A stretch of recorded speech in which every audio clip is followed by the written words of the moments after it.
سبح لله ما في السماوات وما في الأرض وهو العزيز الحكيم.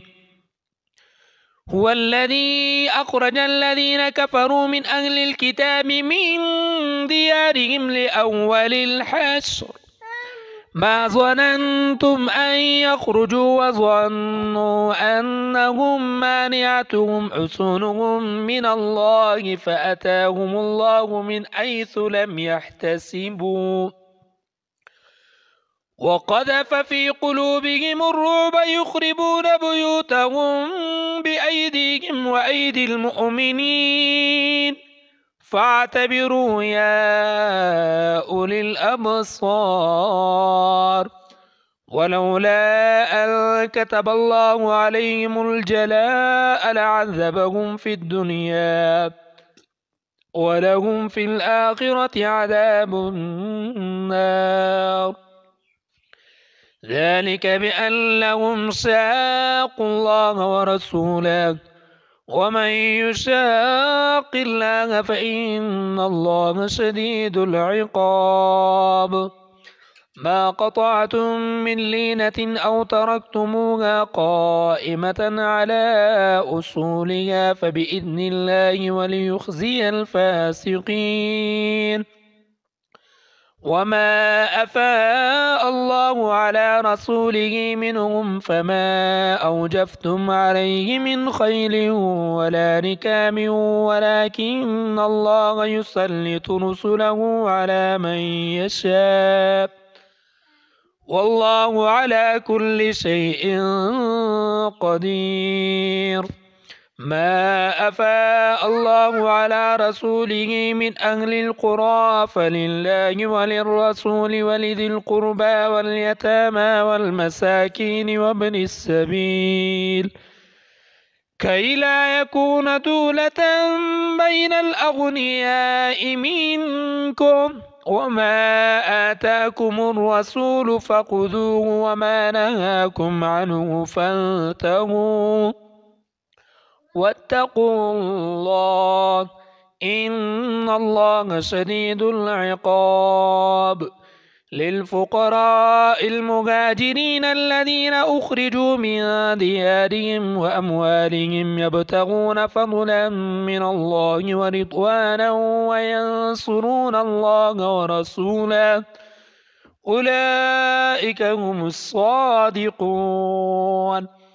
والذين تبوأوا الدار والإيمان من قبلهم يحبون من هاجر إليهم ولا يجدون في صدورهم حاجة مما أوتوا ويؤثرون على أنفسهم ولو كان بهم خصاصة ومن يوق شح نفسه فأولئك هم المفلحون.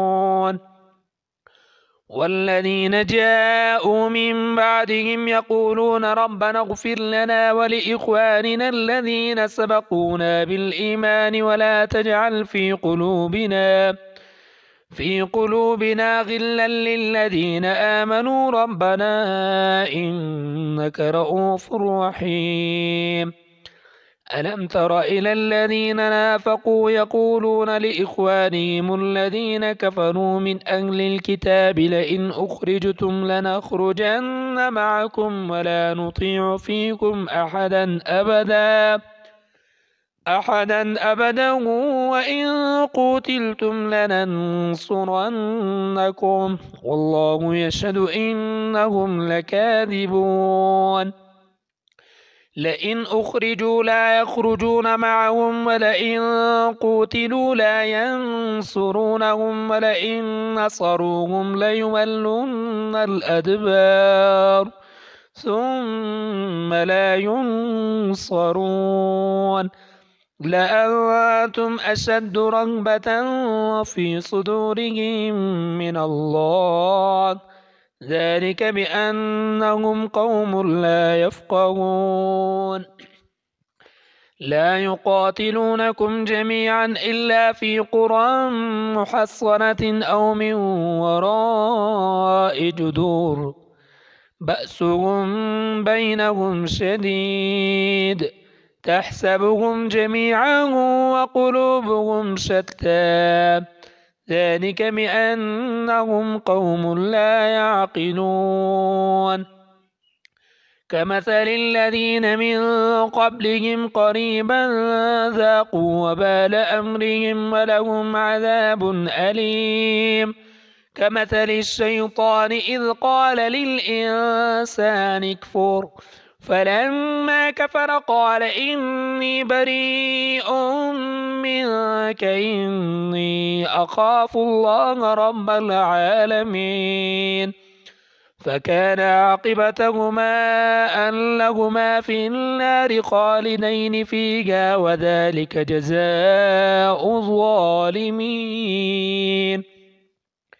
يا أيها الذين آمنوا اتقوا الله ولتنظر نفس ما قدمت لغد